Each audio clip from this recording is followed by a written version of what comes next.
அனைவருக்கும் வணக்கம்.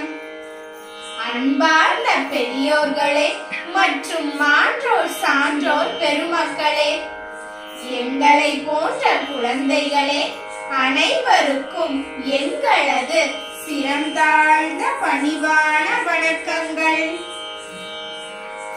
எங்கள் வயதிற்கு ஏற்ப தெரிந்த அளவிற்கு திரு உத்திரகோசமங்கை ஊர் பெருமை பற்றியும் மரகத நடராஜர் பற்றியும் நடராஜர் 10 பாடல்கள் மற்றும் அதன் விளக்கம் பற்றியும் இசை சொற்பொழிவாற்ற வந்துள்ளோம்.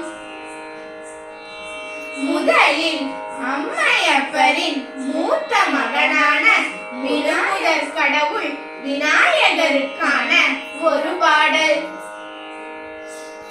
பிரபோ கணபதே பரிபூரண வாழ்வருள்வாயே, பிரபோ கணபதே பரிபூரண வாழ்வருள்வாயே,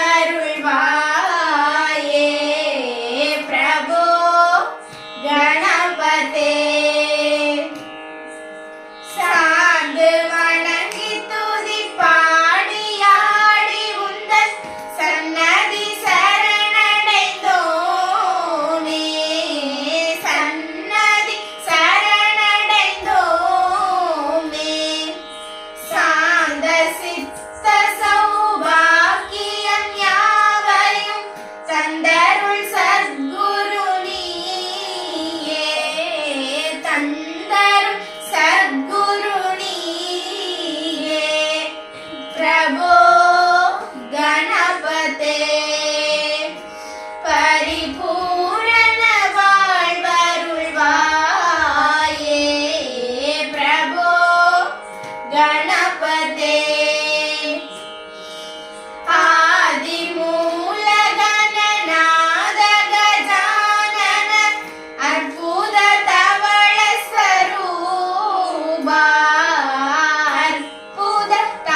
அடுத்து அம்மையப்பரின் இளைய மகனான முருகப் பெருமானுக்கான ஒரு பாடல். அவனிதனிலே பிறந்து மதலையனவே தவழ்ந்து அழகு பெறவே நடந்து இளையோனாய் அருமலையே மிகுந்து புதலை மொழியே புகன்று அதிவிதமதாய் வளர்ந்து 16ஆய் சிவகலைகளாகமங்கள் மிகவும் அறிவோதும் அன்பர் திருவடிகளே நினைந்து துதியாமல் தெரிவயர்கள் ஆசை மிஞ்சி வெகு கவலையாயுழன்று திரியுமடியேனை உந்தன் அடி சேராய் மௌன உபதேச சம்பு மதியருகு வேணி தும்பை மணிமுடியின் மீதணிந்த மகதேவர் மணமகிழவே அணைந்து ஒரு புறமதாக வந்த மலைமகள் குமார துங்க வடிவேளா பவனி வரவே உகந்து மயிலிசையே திகழ்ந்து படியதிரவே நடந்த கலை வீரா பரமபதமே செறிந்த முருகன் எனவே உகந்து பழனிமலை மேல் அமர்ந்த பெருமாளே பரமபதமே செறிந்த முருகன் எனவே உகந்து பழனிமலை மேல் அமர்ந்த பெருமாளே பழனிமலை மேல் அமர்ந்த பெருமாளே. அடுத்ததாக இது மார்கழி மாசம். கிருஷ்ண பரமாத்மாவோ தான் மாதங்களில் மார்கழியாக இருக்கிறேன் அப்படின்னு கூறுறாரு. சைவம் வைணவம் இரண்டு மதங்களுக்கும் சிறப்பு வாய்ந்த மாதம் இந்த மார்கழி மாதம். விஷ்ணு பகவானுக்கு வைகுண்ட ஏகாதசி என்னும் திருநாளும் சிவபெருமானுக்கு ஆருத்ரா தரிசனம் என்னும் திருவாதிரை திருநாளும் இந்த மார்கழி மாதத்தில் தான் வெகு சிறப்பாக நடைபெறுகிறது. சரி, இப்பொழுது உத்திர கோசமங்கை சிறப்பு பற்றி பார்ப்போமா? உத்திரம் என்றால் சிவபெருமானையும், கோசம் என்றால் ரகசியத்தையும், மங்க என்றால் அம்பாளையும் குறிப்பதாகும். அதாவது இங்கு உள்ள அம்பாள் மங்களேஸ்வரிக்கு சுவாமி மங்களநாதர் பிரணவ மந்திரத்தை ரகசியமாக உபதேசித்த காரணத்தால் இத்தலம் உத்திர கோசமங்கை என்று அழைக்கப்படுகிறது.